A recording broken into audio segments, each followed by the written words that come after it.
अनुषंगाने पंचरंगी धम्मध्वजाची निर्मिती झालेली आहे।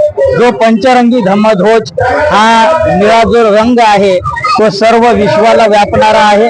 आकाशाचा निळा रंग आहे, सर्व आकाशा निळसर सर्व जगाला व्यापणारा आहे। आणि हा जो पिवळा रंग आहे तो शुद्धतेचं प्रतीक आहे। तांबडा जो रंग आहे तो शौर्य आणि धैर्याचं एक प्रतीक आहे।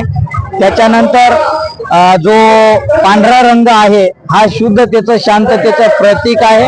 आणि जो केशरी रंग आहे ते त्यागाचं प्रतीक आहे। त्यामुळे हा पंचरंगी धम्मध्वज म्हणजे भगवान बुद्धाच्या विचारातून भगवान बुद्धांच्या शरीरातून निघणाऱ्या आभांमधून हा तयार झालेला हा पंचरंगी धम्मध्वज आहे। त्याच्यामुळं आपण या पंचरंगी धम्मध्वजाचा सन्मान केला पाहिजे।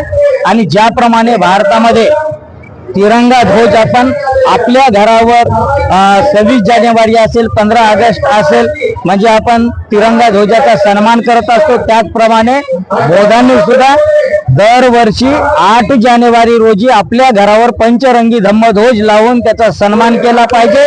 आणि दरवर्षी आपण या महाधम्मध्वज महापद यात्रेमध्ये हजारोच्या संख्येने सहभागी झालं पाहिजे। जगाच्या पुढे भारताच्या पुढे या पंचरंगी धम्मध्वजाचा इतिहास आला पाहिजे। बौद्ध धम्माचा प्रचार आणि प्रसार झाला पाहिजे। या तथागत भगवान बुद्धाने या जगाला शांतता शिकवलेली आहे, मैत्रीची भावना शिकवलेली आहे, करुणा शिकवलेली आहे, शील सदाचाराची भावना शिकवलेली आहे। त्यामुळे शील सदाचाराची जी भावना आहे ती जगभर पसरली पाहिजे, मैत्री भावना जगभर पसरली पाहिजे। भगवान बुद्धाचे शुद्ध विचार हे जगापर्यंत पोहोचावेत अशी एक मंगल भावना या ठिकाणावर व्यक्त करतो। या धम्म रॅलीच्या पाठीमागे बौद्ध धम्माचा प्रचार आणि प्रसार व्हावा, समाज संघटित व्हावा हाच एकमेव उद्देश आहे। त्या अनुषंगाने या महाधम्मध्वज महापद यात्रेचं आयोजन केलेलं आहे। सर्वांचं मंगल हो। आज जागतिक पंचशील धम्मध्वज दिन महाराष्ट्रातच नव्हे तर समस्त भारतामध्ये पहिल्यांदा मागच्या वर्षीपासून आदरणीय भंते पय्याबुद्ध यांच्या मार्गदर्शनाखाली धम्म पदयात्रा धम्म पंचशील ध्वज पदयात्रा खुरगाव या श्रामनेर केंद्रापासून निघून डॉक्टर बाबासाहेब आंबेडकरांच्या पुतळ्याजवळ येऊन विसर्जित होत असते।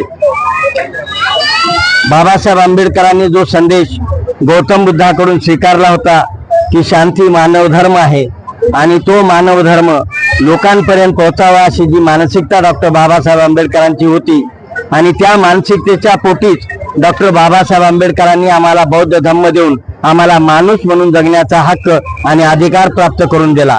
आणि त्याच्यासाठीच म्हणून आम्ही सर्वजण बौद्ध धम्माचे पूर्णत्वानं अनुयायी व्हावोत। त्याच उद्देशानं श्रीलंकेमध्ये ज्या पद्धतीने एक आपला ध्वज असला पाहिजे म्हणून पंचशील ध्वजाची निर्मिती 145 वर्षापूर्वी झाली। आणि तेव्हापासून पंचशिलेचे 5 रंग वेगवेगळ्या पद्धतीचे दाखवण्यात आले। मग त्याच्यामध्ये शांती असेल, त्याच्यात करुणा असेल, त्याच्यात त्याग असेल, त्यात आपली निर्मळ भूमिका असेल, या सगळ्या माध्यमातून पंचशील ध्वज हा बौद्ध धर्मीयांना अतिशय प्रेरणा देणारा आणि मानाचा सन्मानाचा तो पंचशील ध्वज आहे। तो सर्वांनी अंगीकारावा। आणि माझी समस्त बौद्ध धर्मीयांना नम्रतेचं आव्हान आहे की पुढच्या वर्षीपासून 8 जानेवारीला प्रत्येकानं आपल्या घरी पंचशील धम्मध्वजाचं ध्वजारोहण करून पंचशील ध्वजाचा सन्मान वाढवावा, बौद्ध धम्माचा सन्मान वाढवावा आणि डॉक्टर बाबासाहेब आंबेडकरांना अभिप्रेत असलेला बौद्ध धम्म त्यांच्या मार्गाने